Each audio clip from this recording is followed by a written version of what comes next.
On voit toutes les traces, on voit les flammes qui sont montées en haut.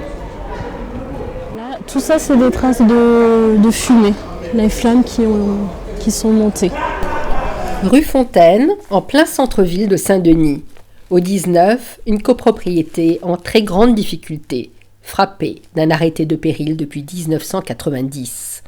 Après 30 ans de gestion catastrophique par le syndic précédent, le syndic de redressement Relais Habitat a repris la gestion il y a quelques mois et entend redresser cette copropriété. Un défi au regard de l'état très dégradé de la copropriété. Imen Mosrati-Rejeb, gestionnaire pour le syndic, se rend régulièrement sur les lieux, rencontrer les copropriétaires. C'est pas un endroit où on entrepose. Vous enlevez tout. Un incendie provoqué par un cocktail Molotov lancé à la suite d'une altercation est venu fragiliser encore un peu plus cette copropriété. Pour essayer de sauvegarder l'immeuble, ils ont mis des étayages et là, ce qui doit être fait, voilà, au niveau des étayages comme ça, là, ça a été construit pour soutenir la façade de l'immeuble parce qu'elle est aussi très atteinte par l'incendie qu'il y a eu. Des fissures, une façade à purger, un bâti qui menace de s'effondrer, des fondations ébranlées, des installations électriques dangereuses, des tuyaux de gaz apparents, des raccordements d'eau sauvage. La copropriété est menacée. On a à peu près 100 000 € de dette débiteur et c'est vraiment énorme avec des travaux qui se chiffrent à plus de 700 000 €.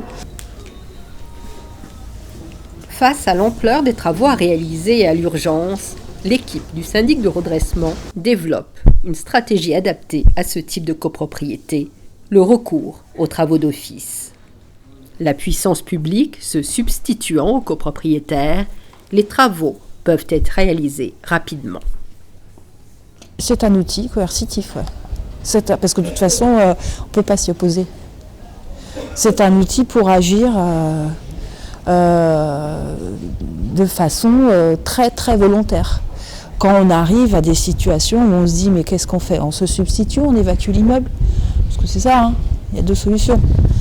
Et là on se dit mais vu la situation, nous on ne va pas, il arrive quelque chose, on dit qui gère Relais Habitat et on prend 30 ans de mauvaise gestion et une catastrophe humaine sur le dos, c'est pas possible.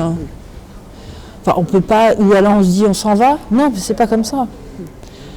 Enfin, en tout cas, on aura demandé ce qui est possible de faire.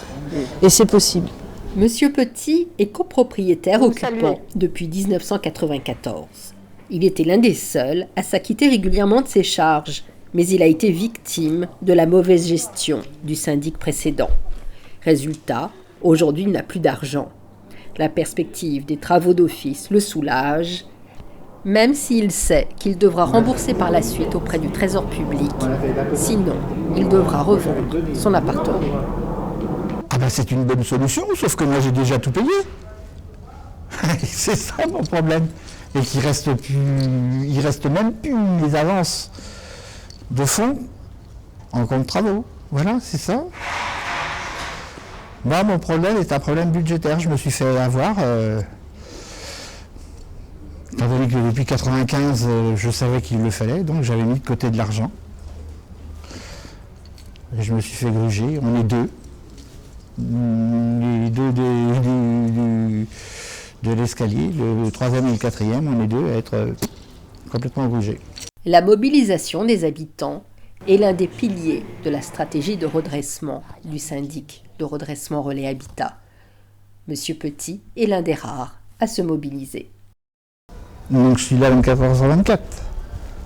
Et à chaque fois qu'il y a quelque chose, à chaque fois je signale au syndic. Et là j'ai un problème de poubelle à gérer, donc j'ai trouvé un volontaire pour 2 jours. Là.